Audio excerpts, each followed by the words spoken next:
Bismillahirrahmanirrahim.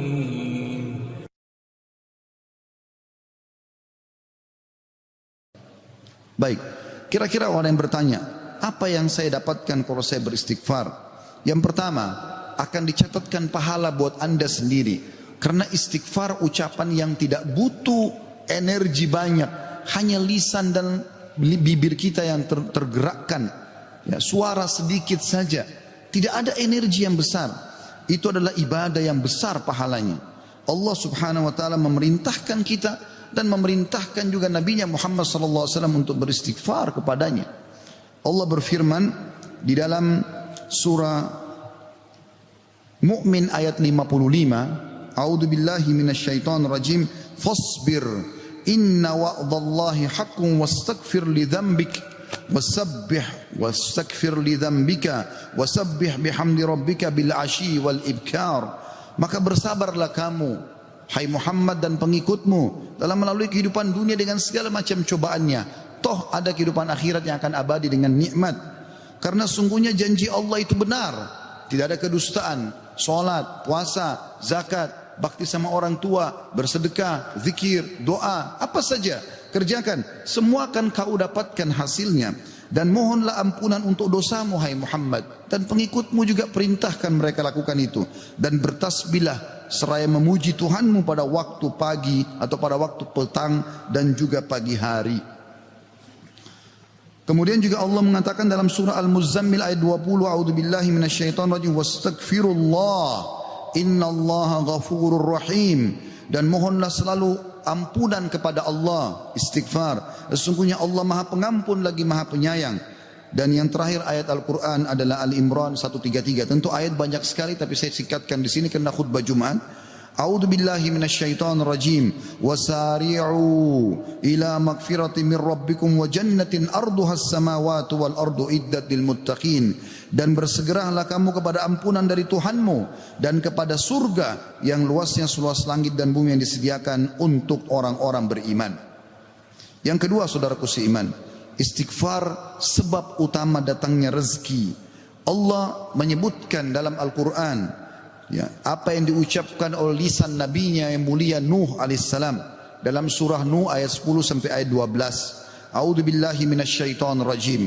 Faqultu astaghfiru rabbakum innahu kana ghaffara yursilis samaa 'alaikum midrara wa yumditkum bi amwalin wa banina wa yaj'al lakum jannatin wa yaj'al lakum anhara. Maka aku berkata kepada kaumku, ya Allah, kata Nabi Nuh, mohonlah ampun kepada Tuhan kalian. Sesungguhnya Dia Allah adalah Maha Pengampun.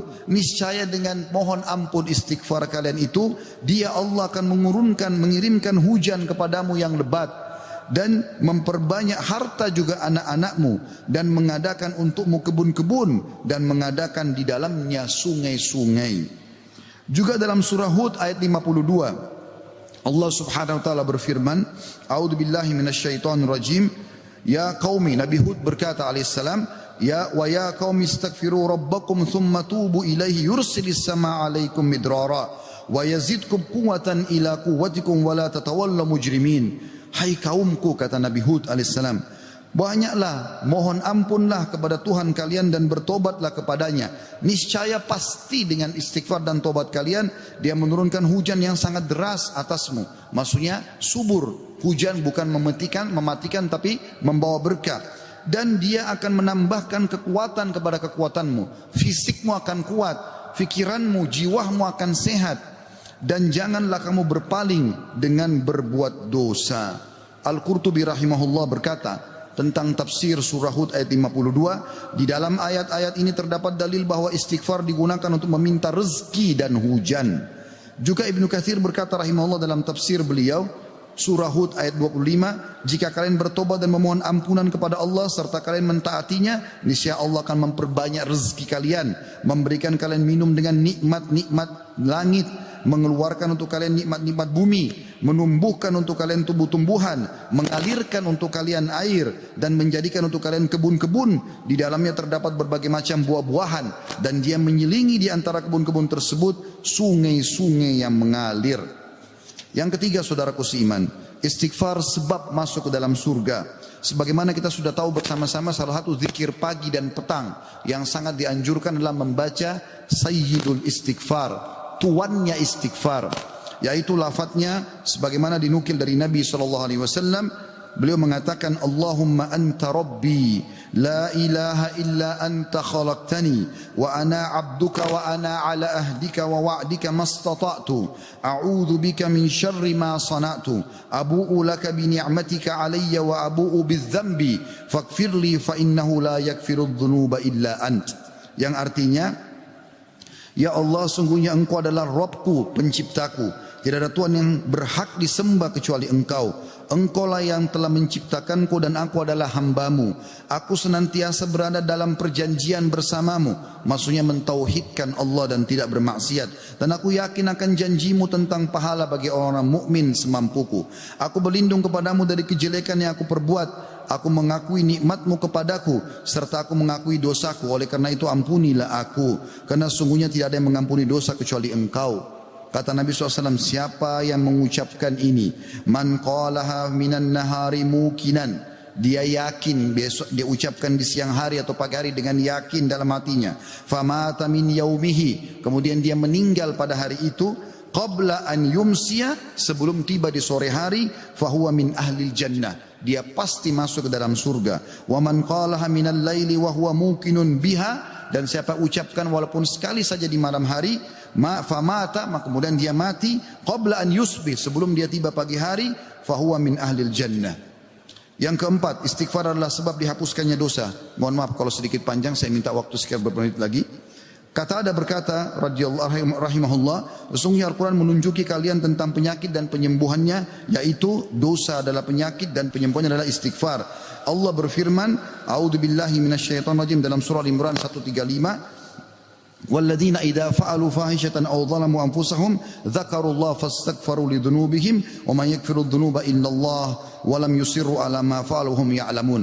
Dan juga orang-orang yang apabila mengerjakan perbuatan keji dan menganiaya diri mereka, kalau mereka buat dosa, maka mereka ingat kepada Allah lalu mereka memohon ampun terhadap dosa-dosa mereka, dan siapa lagi yang dapat mengampuni dosa selain Allah, dan mereka terus mereka tidak meneruskan perbuatan dosa itu sedang mereka mengetahuinya. Kemudian teman-teman sekalian, selanjutnya adalah yang kelima, istighfar mencegah hukuman dari Allah Subhanahu wa taala. Saya ambil satu saja. Al-Hasan Basri rahimahullah berkata, wahai anak Adam, meninggalkan dosa lebih ringan bagimu daripada mencari taubat, dan ketahuilah bahwasanya pada saat kau meninggalkan perbuatan dosa atau kau beristighfar pada saat berbuat dosa, maka azab Allah tidak akan datang. Karena Allah berfirman dalam surah Al-Anfal ayat 33, A'udzubillahi minasyaitonirrajim, wa ma kana Allahu liyu'adzibahum wa anta fihim, wa ma kana Allah mu'adzibahum yastaghfirun. Dan Allah sekali-kali tidak akan mengadab mereka sedangkan kamu berada di tengah-tengah mereka, hai Muhammad, dan tidak pula Allah akan mengadab mereka sedang mereka selalu memohon ampun. Yang keenam, istighfar sebab diangkatnya derajat. Dalam sebuah hadis, ajarkan bab ini kepada anak anda.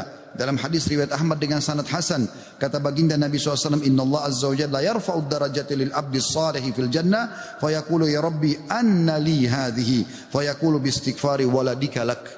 Sesungguhnya Allah yang maha suci dan maha tinggi mengangkat derajat seseorang hamba saleh di surga, sehingga dia bertanya, yang sudah mati diangkat derajatnya tinggi di surga. Hamba ini bingung, dia tidak pernah merasa berbuat amal yang bisa membawa dia ke derajat itu. Lalu dia bertanya, wahai Rabbku, dari mana nikmat ini hamba dapatkan? Maka kata Allah SWT, dari istighfar anakmu untukmu. Yang ketujuh, istighfar adalah sebab disucikan hati. Sebagaimana Nabi SAW bersabda, Innal mu'mina idha adzamba dzamban kanat nuqtatan sauda'u fi qalbihi. Kalau seorang mukmin berbuat dosa akan menjadi titik hitam dalam hatinya. Fa in taba wa naza wastaghfara su'ika qalbuhu minha. Kalau dia bertaubat kemudian dia beristighfar kepada Allah, meninggalkan dosanya, maka akan diangkat noda hitam itu dalam hatinya. Fa in zadat hatta taglufa qalbuhu fadzalika ar-rana alladhi dzakarahu Allah fi kitabihi kalla barrana ala qulubihim ma kanu yaksibun. Dan kalau seandainya dia bertaubat dan meninggalkannya serta beristighfar, hatinya kembali bersih darinya, dan kalau dia tambah melakukan dosa, maka bertambah pula titik hitam itu sampai menutupi seluruh hatinya. Dan itulah makna kalimat ar-ran, dalam firman Allah Subhanahu wa taala, sekali-kali apa yang selalu mereka usahakan itu menutupi hati mereka. Surah Al-Mutaffifin ayat 14. Dua poin yang terakhir teman-teman sekalian, yang ke-8 adalah istighfar sebab memperoleh anak dan keturunan.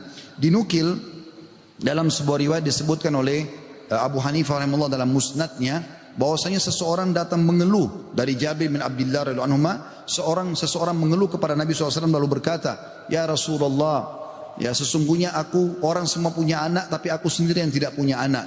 Maka kata Nabi SAW, "Mana kau dari dua senjatamu? Memperbanyak sedekah dan istighfar, maka dengannya kau akan diberikan rezeki." Kata Jabir bin Abdullah, orang itu pun mengamalkan, lalu saya menyaksikan orang itu dikaruniai 9 orang anak, semuanya laki-laki. Kesembilan dan terakhir adalah istighfar sebab menikmati kesehatan dan kekuatan, sebagaimana dijelaskan dari dalam surah Hud ayat 52, dan sudah saya bacakan tadi ayatnya, saya tidak ulangi, tapi potongan ayatnya adalah yazidkum quwwatan ila quwwatikum. Istighfar menyebabkan bertambahnya kekuatan di atas kekuatan. Izinkan saya teman-teman sekalian menyampaikan sebuah kisah yang berhubungan dengan masalah ini, atau dua buah kisah ringkas. Ada seseorang di Irak dulu pernah berdagang, kemudian dia menemukan semua pedagang di pasar laku barangnya kecuali dia, dan dia orang miskin. Dia mengatakan, saya pun dulu di dekat barang saya sampai menjelang sore belum laku-laku. Maka tiba-tiba saya mengingat firman atau sabda Nabi SAW, "Man aktsara istighfar," siapa yang memperbanyak istighfar, "Ja'alallahu lahu min kulli hammin faraja." Allah akan berikan kelapangan dari setiap kesedihannya, "Wa min kulli dikin makhraja," dan jalan keluar dari setiap masalahnya. Dan juga razaqahu min haitsu la yahtasib, maka Allah akan berikan rezeki dari tempat tidak disangka-sangka. Maka dia bilang, saya pun beristighfar kepada Allah, dan terjadi satu keajaiban yang luar biasa. Ternyata datang kepadaku hampir seluruh pedagang pasar datang, dan mereka memperebutkan barang daganganku. Terakhir kisah seseorang yang bernama Abu Yusuf, saudaraku seiman, di musim haji, seorang syekh, dalam kisah yang tidak disebutkan namanya siapa, sedang menyampaikan masalah istighfar. Datang seseorang setelah pengajian bernama Abu Yusuf lalu berkata, "Syekh, saya ingin bercerita tentang manfaat istighfar yang Anda sampaikan tadi." Kata syekhnya, silakan. Dia bilang, saya menikah bertahun-tahun tidak punya anak sama sekali, dan saya sama istri saya sedih. Lalu satu waktu saya pernah mendengarkan sebuah siaran tentang makna ya firman Allah SWT surah Nuh ayat 10 sampai ayat 12, tadi sudah saya bacakan ayatnya, bahwasanya orang kalau istighfar akan diturunkan hujan dari langit, diberikan keturunan dan juga harta. Lalu saya mengatakan kepada istri saya, "Wahai Ummu Yusuf, ayo kita istighfar, sudah bertahun-tahun kita berusaha berobat sana sini tidak punya anak." Maka dia sama istrinya yang mengatakan, "Kami pun beristighfar tidak mengenal waktu, tidak mengenal tempat kecuali di WC.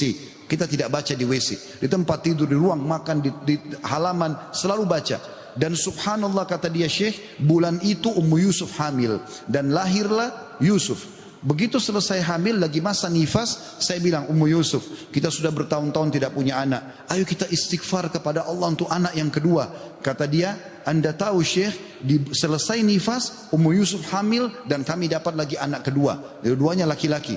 Setelah anak kedua lahir di masa nifas, saya bilang lagi, wahai Ummu Yusuf, kita beristighfar kepada Allah untuk anak yang ketiga." Maka saya sama Ummu Yusuf beristighfar yang ketiga, dan ternyata selesai masa nifas hamil dan juga melahirkan di tahun ketiga anak laki-laki yang ketiga. Kata syekhnya, semoga Allah berkahi. Itu betul-betul firman Allah. Allah mengatakan Allah tidak akan pungkiri janjinya. Dia mengatakan, belum selesai kisah saya Syekh. Setelah itu Ummu Yusuf berkata, "Wahai Abu Yusuf, kita berhenti dulu istighfar untuk mohon anak, istighfar untuk yang lainnya, tapi permohonan anak berhenti dulu sampai anak-anak besar." Kami sepakat 2-3 tahun kemudian saya mengatakan, "Ummu Yusuf, sekarang saatnya kita minta agar Allah berikan kita anak perempuan yang cantik dan salihah." Maka kami pun beristighfar, dan ternyata Ummu Yusuf hamil, dan sekarang saya di musim haji, wahai Syekh, sedang datang bersama Ummu Yusuf yang baru saja melahirkan bersama dengan bayinya, bayi perempuan. Aqulu qauli hadza, saya sudah mengucapkan perkataan saya ini, wa astaghfirullah li wa lakum, dan saya beristighfar kepada Allah, mengajak jamaah istighfar kepada Allah, fastaghfiruhu innahu huwal ghafurur rahim, beristighfarlah sungguh Dia Maha Pengampun dan juga Maha Pengasih.